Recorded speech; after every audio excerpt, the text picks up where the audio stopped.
yes, to confirm, my name is Paul, so I'm here today to talk about connectivity, and more specifically the importance and the value of connectivity to organisations like yours.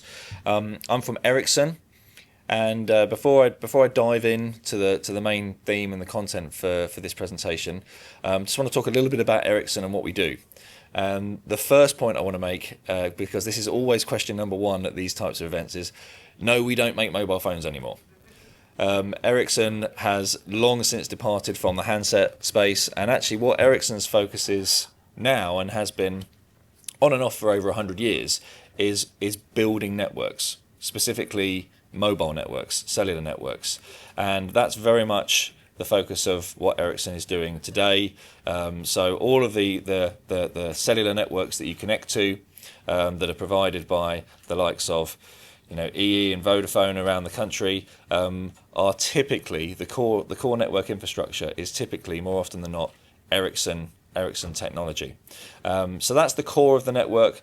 But where we've evolved over the last few years is actually not just offering that core network infrastructure, but we also provide technology now at the edge of the network, where all of this connectivity and this technology is presented through routers and access points and cloud management technology. So that is now all technology that is wrapped up within Ericsson. That is the area of the business that's called Enterprise Wireless Solutions, which is where myself and my two colleagues here, put your hands up guys, are based and focused on. So that's a little bit about Ericsson very briefly. And what I want to do today is I want to talk about some examples of where cellular connectivity is providing real business value to organisations like yours, and then I'm actually going to dive into one case in detail with the AA, with Chris, who's kindly agreed to join us today to talk about a very specific project that we're working on, where we'll dive into a little bit more detail. So, first point to mention. So, a general theme that we see across industries today is that organisations are extending the reach of their businesses, of the services that they offer, and that often has a requirement for extended networking connectivity. So, got a few examples here. So, if we take, I'll just pick a couple. If we take the London Underground, right? Those of us who travel on the tube quite a bit will notice now that we get Wi-Fi and we get cellular connectivity down in the tube where we didn't previously. And that is a service that the Underground offers that has fairly recently been introduced. Organisations are adopting new technology, like for example drone technology, whether it's for public safety or surveillance or maintenance. So they're extending the reach of the services that they provide using technology.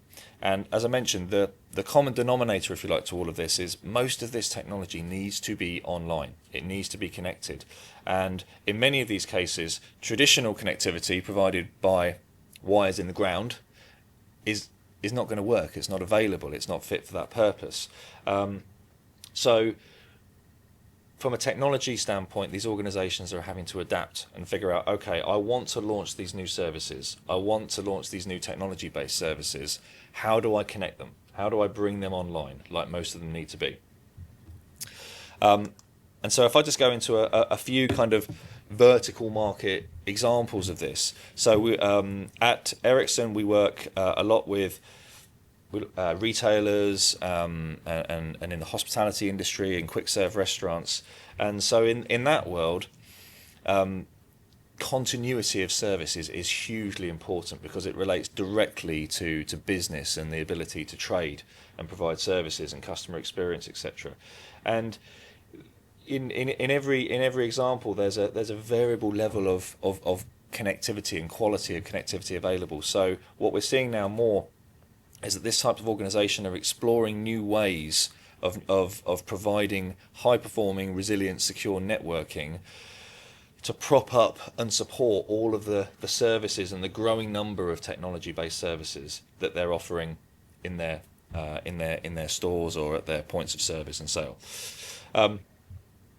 The UK, I believe, is still at an all-time high in terms of house building, and we work very closely with many of the top 10, top 50 house builders in the UK in to support that process, because house building now uses a huge amount of technology for safety, for quality, for efficiency, and by nature of the sites being greenfield or brownfield locations, they don't have connectivity to support all of the technology that they're using on site to build these new developments. So that is another area where cellular connectivity, 5G or even 4G connectivity, is a very viable technology to support that operation. We live in a wonderful world of connected things. IoT is no longer a buzzword. It's very much an ever-present reality, and we're very familiar with that. So when you consider lockers, EV charge points, surveillance cameras, digital signage, kiosks, sensors out in rural locations, they're all collecting and aggregating and managing and passing on data of some kind. And in many cases, again, connectivity to enable that process and that technology is either very difficult to make available, or it's just not available through traditional fixed line methods. So again, this is an area where organizations are really leveraging the ever-evolving world of cellular networks and the ever-evolving availability and coverage and performance of cellular networks to drive these particular lines of business. Connected vehicles is something that we're going to talk about in particular today, but you'd be amazed how much technology there are in vehicles, or maybe you wouldn't if it's your world already. But if you consider public safety, roadside assistance, utilities, public transportation, there is a lot of technology in these vehicles today, whether it's based around providing a service, providing Wi-Fi, point of sale, safety and security, telematics. There is a lot of technology running in these vehicles all the time to support operational efficiency and services to the consumer. And again, all of that technology needs to be connected. And that technology has evolved to a point where tethering to a smartphone is no longer a viable option. It's not going to support that kind of demand. Certainly not in a reliable, resilient, secure way. So this is another area where we're focusing on particularly to support all of these new connected vehicle initiatives that we're seeing more and more in some of those industries that I've mentioned. So that is very much just a flavour, a macro level overview of some of the areas where Ericsson is working in the enterprise kind of business space to leverage cellular connectivity to support business. So at this point, what I'd like to do is invite Chris to come and join me here on stage. And what we're going to do is talk a little bit about a very specific project in the world of connected vehicles, where Ericsson and the AA have been working together for the last year or so. So, I'll just move over here. Is that working? Cool. Chris, thanks for joining me here today. Hang on, clicker.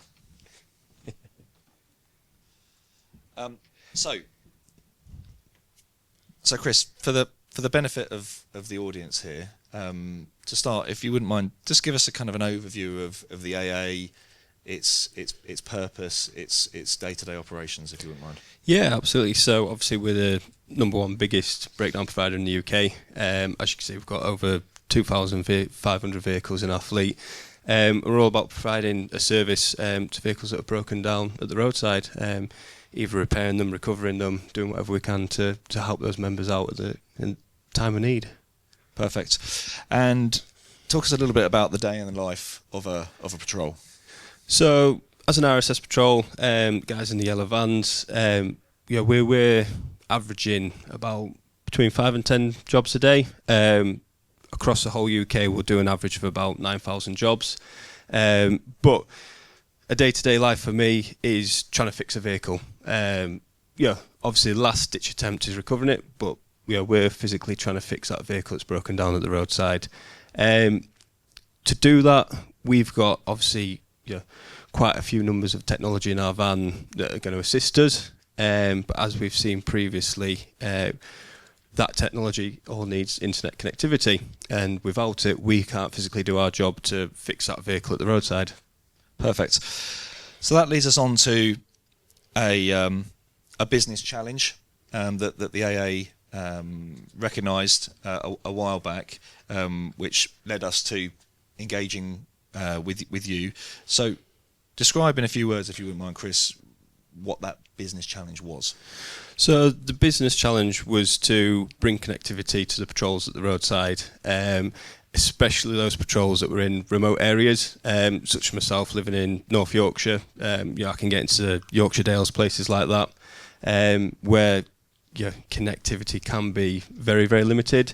You've got obviously black spots up there where you're just not going to get any connectivity whatsoever, and without that, like I said before, we just can't physically do our job.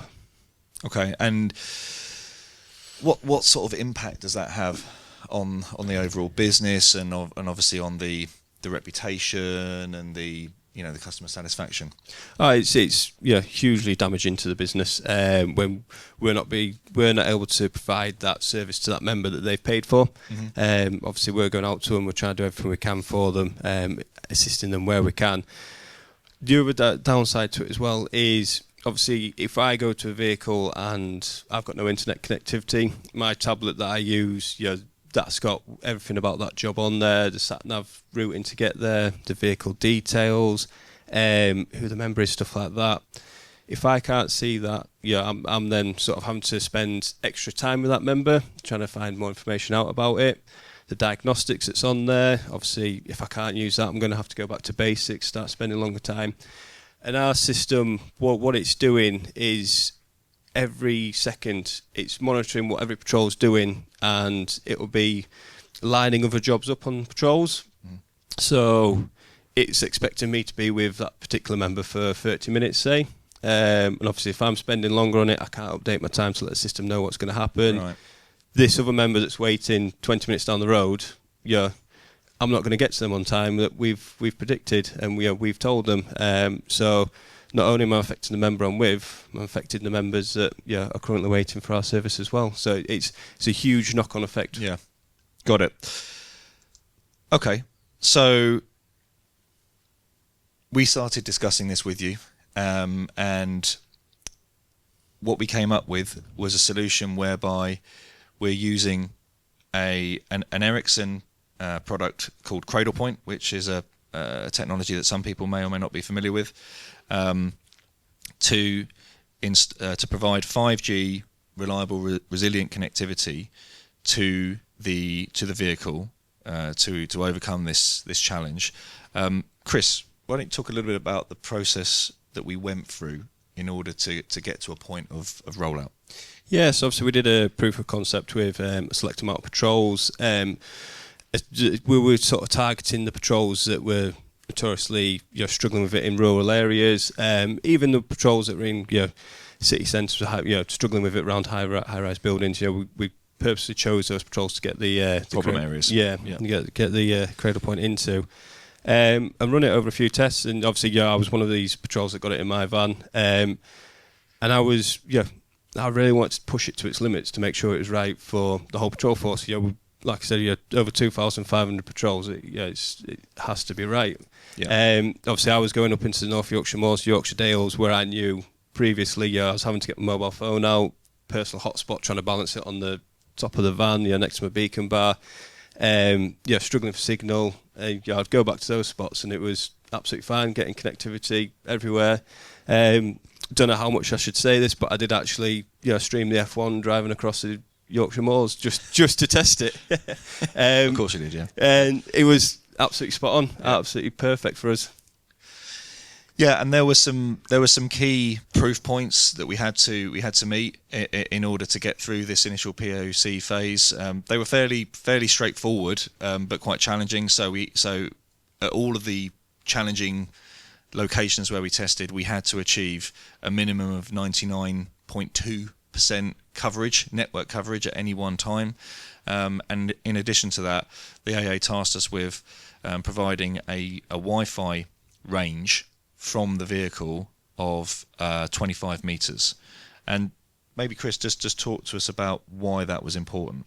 So obviously, when we go to a breakdown, we were parking up behind the vehicle, especially if it's in a dangerous location, we have to leave a certain gap between the broken down vehicle and our van. Just protocols to keep us and the members safe. And what we need to be able to do is, once we approach that vehicle, we may be on our tablet, on our phone, doing a battery test, whatever test we may be doing, we need that internet connectivity while we're walking around that vehicle, not by our van. There's obviously the only times we're really by our van is when we're getting tools out, and that's it. So got it. Okay. So finally, then, Chris, let's talk about the impact and what you've seen. Sort of fast forwarding to present day, where we've gone through trials, we've gone through initial pilot rollouts, and we are now fully deployed across the entire fleet. Yeah, I mean, to begin with, it's just been an absolute game changer for us. Having that connectivity, I mean, I did a bit of chat GPT last night for the whole, what the whole mileage of the UK road network equates to. And it's 250,000 miles, and we cover every single mile of that.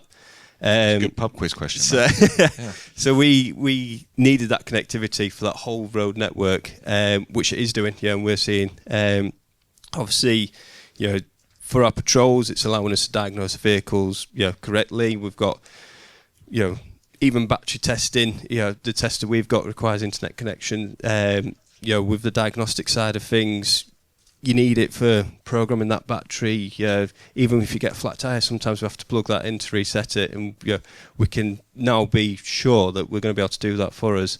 And it's just all about creating confidence for drivers now and for the future, and making sure that the patrols at the roadside have the tools they need to do the job, and obviously improving the members' safety.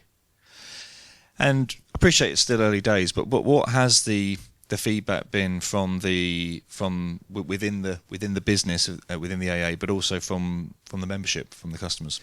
Oh, it's been hugely welcoming, the feedback we've been getting from them. Obviously, members are seeing it previously. If we're out in remote areas, we're having to ask them for the Wi-Fi password, stuff like that, which just isn't very professional. Yeah. But now even they're asking us to connect to our network from their mobile phones. Just so they can ring the family and let them know what's happening. It's giving us that professional look that we've always had, basically. The feedback's been fantastic. The patrols themselves, obviously, it's improving our efficiency at the roadside.